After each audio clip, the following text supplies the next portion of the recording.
The Human Resources Directorate, Equal Opportunity Division of Walter Reed Army Medical Center presents Unwelcome Affection. And now, here is the Chief of Staff of Walter Reed, Colonel Gerald D. Allgood. Sexual harassment is a matter of deep and personal concern to both the Secretary of the Army and the Army Chief of Staff.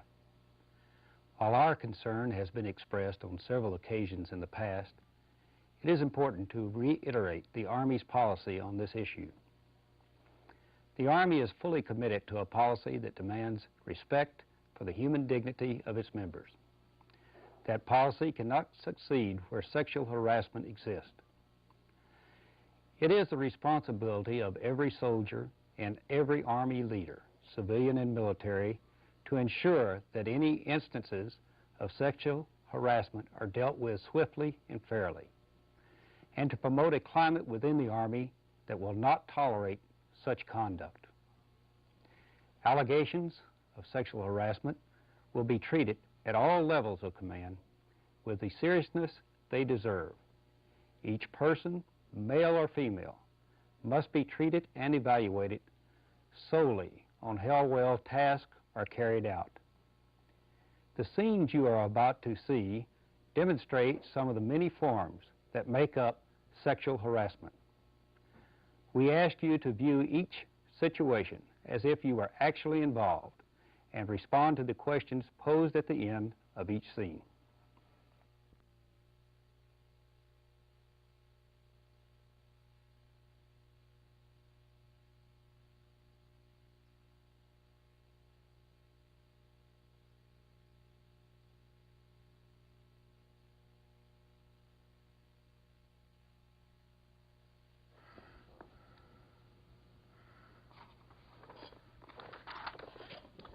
Good morning, Sergeant White. Good morning, Sarge. How you doing? Oh, just fine. Look, I've really been meaning to call you in before and give you a welcome to the staff. You've been here about 5 weeks now, and I haven't had a chance to talk to you. But your sponsor told me that you're doing a terrific job, you're getting along well with other members of the staff, and you're learning your job real well. This area, D.C., is a very promising area. A lot of people, assign here and stay quite a while. How do you like being stationed here? I love it. I've been hearing so much about D.C. when I was in Germany, about the nightlife, partying city, a lot of sightseeing, and I just can't wait to get out there to see it all. Okay, that's good. We're glad you're happy with your assignment. One thing that people have problems with when they first arrive here is the in-processing period. They say that everything is so far away they don't know where anything is, and they have a hard time getting processed in.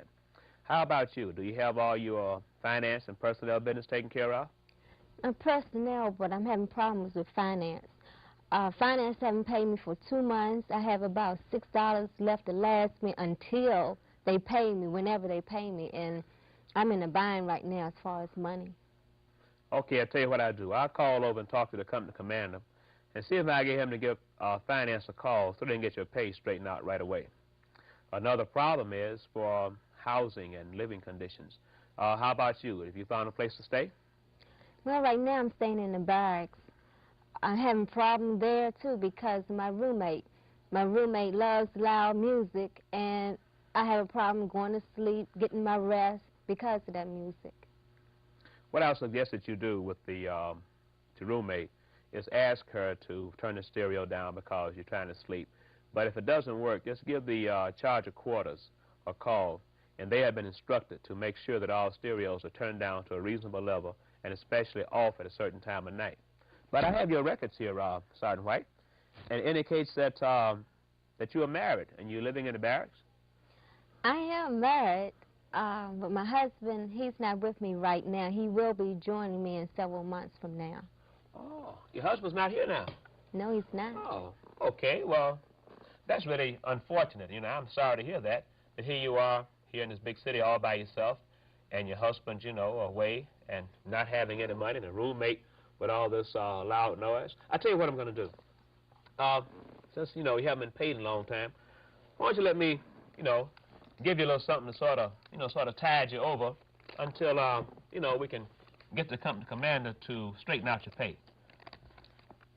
Well, I really appreciate that, and it would help out a lot. Like I said, I don't have that much money with me, but as soon as my paycheck is okay, I'll pay you back as soon as I Oh, can. no. Don't worry about paying it back. Just say this is just a, your sorry, just looking out for the troops, all right? As a matter of fact, I'll tell you what we'll do. This weekend, why don't I come by and pick you up, and we go down and show you D.C. You say you heard a lot about it. Let me just, be the first one to show you around the city. How about that? I would like that, but I can't.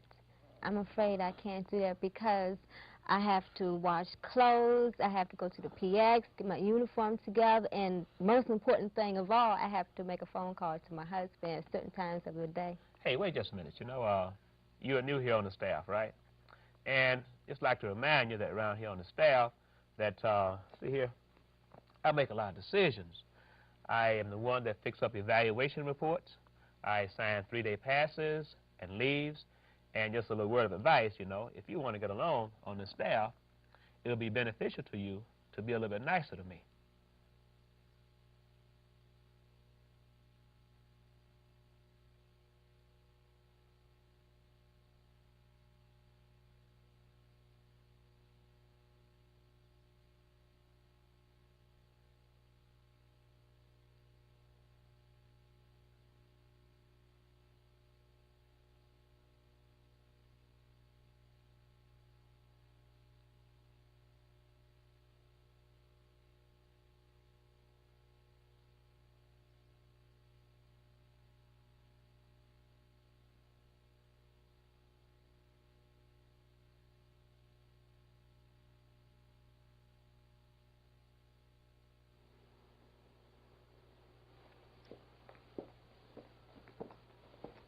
Ah, Captain Curvo, Captain Rex, good morning. Good morning, sir. We'd just like to thank you for all the work you've done in getting the allocation for this school. And although it's just one allocation, we feel it's really going to be a good career move for one of us. Sure will be. I'll tell you, it was like pulling teeth. I made a few calls, and I was able to squeeze just one opening for one applicant from this area. So we're just going to have to really kind of bite the bullet. Frustrating thing is, both of you are deserving applicants. One of us could go this year, and then if the budget cuts don't cancel the program, one could go next year. Okay, that's true, and I hope it works out. As I said, the economic situation across the board is bad, and we may run into a problem even next year. So I'm going to have to kind of make a tough decision. I'm going to look at both of your records and see which of you really probably qualify more than the other for the program. And what I'll do is let you know Monday morning. How's that? Okay, sir. Fine, thank you. Have a good weekend. Sure. Oh, Captain Curvo, I need to see you for a moment, please. Did you want to see me about my application? Yes. And some other things. You know, Debbie, how you doing? Fine, Larry, how are you? Good. Hey, I've been thinking about you the last couple of weeks, and let's please think about what I've been asking you to do the last couple months.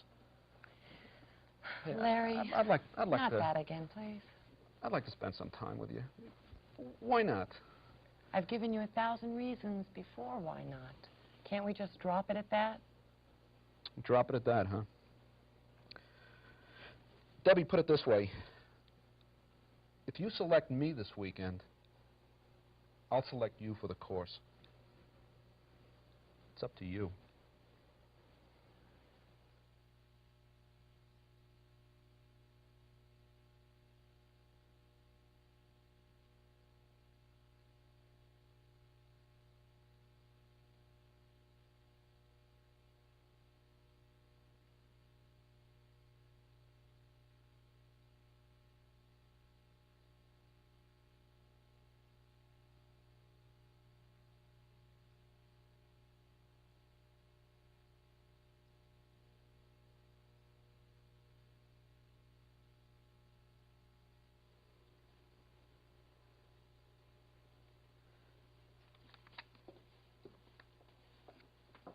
Are you having problems with that report? Yes, ma'am. This new job is really taking some getting used to, but I think I can work it out sooner or later. You can drop that ma'am routine. and called me Aurelia. I see what you're doing wrong. Well, I sure hope you can see it, because I've been working on this thing for the last 2 hours and can't make any headway. It's way past quitting time. Let's get some dinner and maybe some sweet dessert.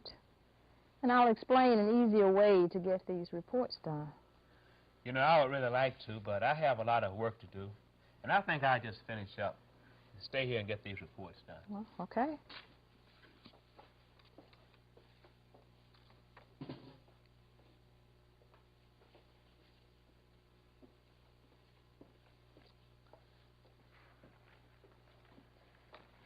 Since you didn't have time to go to dinner with me, I would like for you to find some time to complete these reports before tomorrow.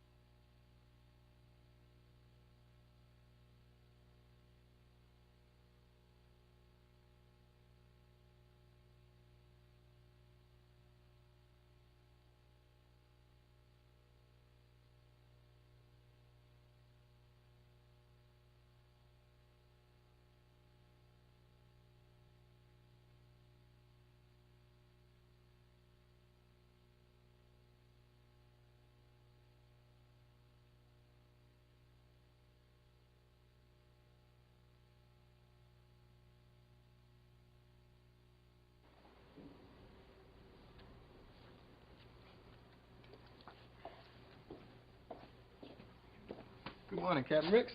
How's it going, John? Pretty good. How you doing? Fine, fine. How's the weekend? Fantastic. Oh, great, great. Jean, how you doing this morning? Oh, I'm fine, John. That's good, good. Good morning, Debbie. Would you like some sugar for that coffee? Morning, John. Good morning, Debbie. Valerie, good morning. How you doing? Good morning, John. Good morning. Every morning he comes in here kissing everyone. Oh, that's just John. You know, it's an office tradition. Well, I don't like that tradition. What are you going to do about it?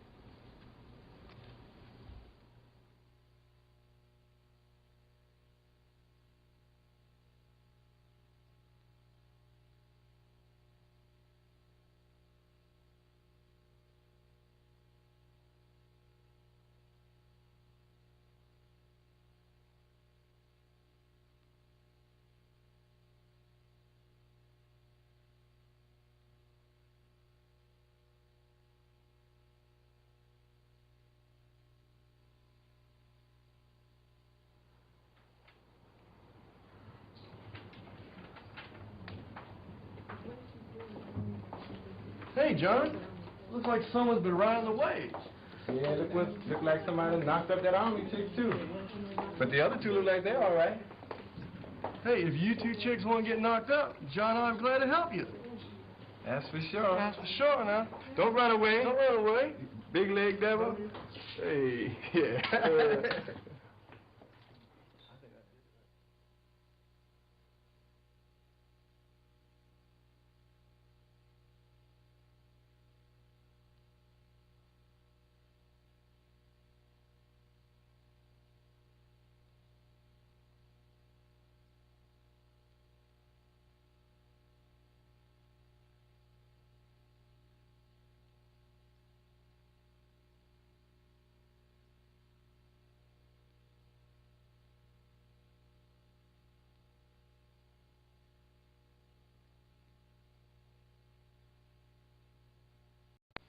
The Human Resources Directorate, Equal Opportunity Division of Walter Reed Army Medical Center presents Unwelcome Affection. And now, here is the Chief of Staff of Walter Reed, Colonel Gerald D. Allgood. Sexual harassment is a matter of deep and personal concern to both the Secretary of the Army and the Army Chief of Staff. While our concern has been expressed on several occasions in the past, it is important to reiterate the Army's policy on this issue. The Army is fully committed to a policy that demands respect for the human dignity of its members. That policy cannot succeed where sexual harassment exists. It is the responsibility of every soldier and every Army leader, civilian and military, to ensure that any instances of sexual harassment are dealt with swiftly and fairly, and to promote a climate within the Army that will not tolerate such conduct. Allegations of sexual harassment will be treated at all levels of command with the seriousness they deserve. Each person, male or female, must be treated and evaluated solely on how well tasks are carried out.